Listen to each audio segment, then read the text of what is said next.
أعوذ بالله من الشيطان الرجيم بسم الله الرحمن الرحيم ولله الأسماء الحسنى فادعوه بها وقال الله سبحانه وتعالى هو الله الذي لا إله إلا هو عالم الغيب والشهادة هو الرحمن الرحيم هو الله الذي لا إله إلا هو الملك القدوس السلام المؤمن المهيمن العزيز الجبار المتكبر سبحان الله عما يشركون صدق اللہ العظیم۔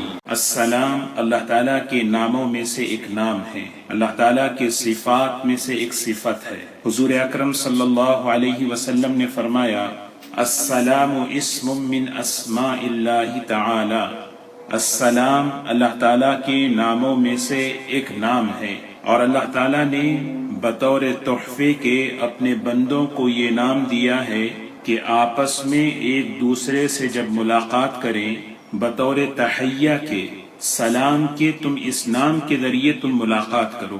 اللہ تعالیٰ نے اس نام کا انتخاب فرمایا فَأَفْشُوهَا، لہٰذا اللہ تعالیٰ کے اس نام کو خوب پھیلاؤ۔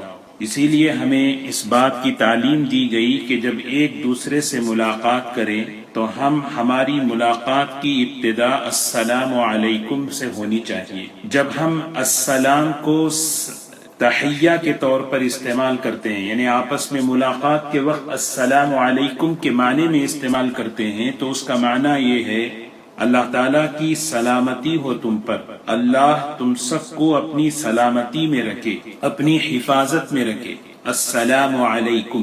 اور جب یہی نام اللہ تعالیٰ کا اللہ کے اسم کے طور پر استعمال ہوتا ہے تو اس کا معنی ہے کہ السلام وہ ذات ہے جو ہر قسم کے نقائص سے، ہر قسم کے عیوب سے پاک صاف ہے۔ سلام، علامہ ابن کثیر رحمۃ اللہ علیہ فرماتے ہیں کہ سلام کا معنی ہے هو الذی ترجى السلامہ، اللہ تعالیٰ کی وہ ذات جس سے سلامتی کی امید رکھی جائے۔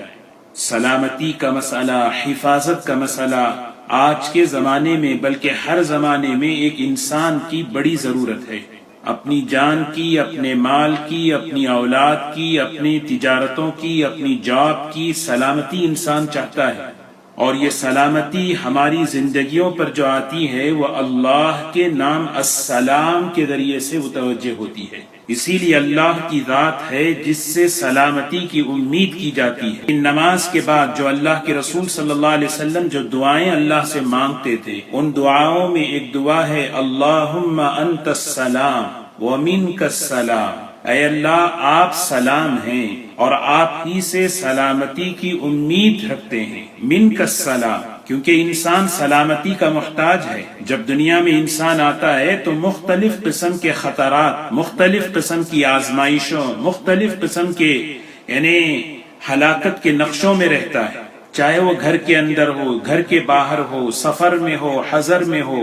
اللہ تبارک و تعالیٰ کی سلامتی جب اس پر متوجہ ہوتی ہے تو اس کی زندگی آسان چلتی رہتی ہے، اور جب اللہ تبارک و تعالیٰ اپنی سلامتی اس سے ہٹا لیتے ہیں پھر انسان کسی نہ کسی آزمائش میں، کسی نہ کسی چیز میں مبتلا ہو جاتا ہے۔ اور اللہ تبارک و تعالیٰ نے روایت میں آتا ہے، حدیث پاک میں آتا ہے، رسول اللہ صلی اللہ علیہ وسلم نے فرمایا ایک ایک انسان کے ساتھ، چاہے وہ مسلمان ہو کہ غیر مسلم، ایک ایک انسان کے ساتھ اللہ تبارک و تعالیٰ کے فرشتوں کا نظام ہے کہ وہ فرشتے اس انسان کی حفاظت فرماتے رہتے ہیں اور اللہ تعالیٰ کی طرف سے اس کی سلامتی فرماتے رہتے ہیں کہ کوئی شر، کوئی بلا، کوئی مصیبت، کوئی ہلاکت اس تک نہ پہنچے۔ اللہ کے فرشتے اللہ تعالیٰ کی سیکیورٹی ہیں، اللہ تعالیٰ کی حفاظت کا، اللہ تعالیٰ نے اپنے بندوں کی حفاظت کا نظام بنایا ہے۔ آج ہم خود اپنی زندگیوں کا جائزہ لیں، ہم سوچیں کہ اللہ تبارک و تعالیٰ کا نام السلام ہے تو اس کی سلامتی ہماری طرف کتنی متوجہ ہے۔ گھر میں بیٹھے رہیں، انسان گھر کے اندر بیٹھا ہے، چھت کے نیچے بیٹھا ہوا ہے، وہ کتنی سلامتی کا محتاج ہے۔ فلائٹ میں سفر کر رہے ہیں، کبھی سمندر کا سفر ہوتا ہے، کبھی انسان جو ہے راستوں میں سفر کرتا ہے، اور سفر کرتے ہوئے کئی میل کے برج آتے ہیں اور اس پر سفر کرتا ہے۔ اللہ تبارک و تعالیٰ کا نام السلام ہے، سلامتی اور حفاظت کے ساتھ۔ اللہ تبارک و تعالیٰ اپنے بندوں کو ان خطرات سے حفاظت کرتے ہوئے منزل تک اللہ پہنچا دیتے ہیں۔ آدمی سوچے، آدمی جب سوچتا ہے تو یقین پیدا ہوتا ہے کہ سلامتی اللہ کی طرف سے آئے گی، مجھے سلامتی کے لیے اللہ کی طرف متوجہ ہونا ہے۔ جب اللہ سلامتی اور حفاظت کے اسباب ہٹا لیتے ہیں تو یہی اسباب انسان کی ہلاکت کا اور اس کی تباہی کا ذریعہ بن جاتے ہیں۔ واقعات ہم سنتے ہیں اور پڑھتے ہیں، دنیا میں کتنے ایسے واقعات ہیں۔ سانپوں نے انسانوں کی حفاظت کی ہے۔ جب آدمی اس کو سوچے گا اللہ سے محبت پیدا ہوگی، یقین پیدا ہوگا، اس کائنات کے اندر سلامتی اللہ کی طرف سے آتی ہے، مجھے اس ذات سے ہی سلامتی کی امید رکھنی چاہیے۔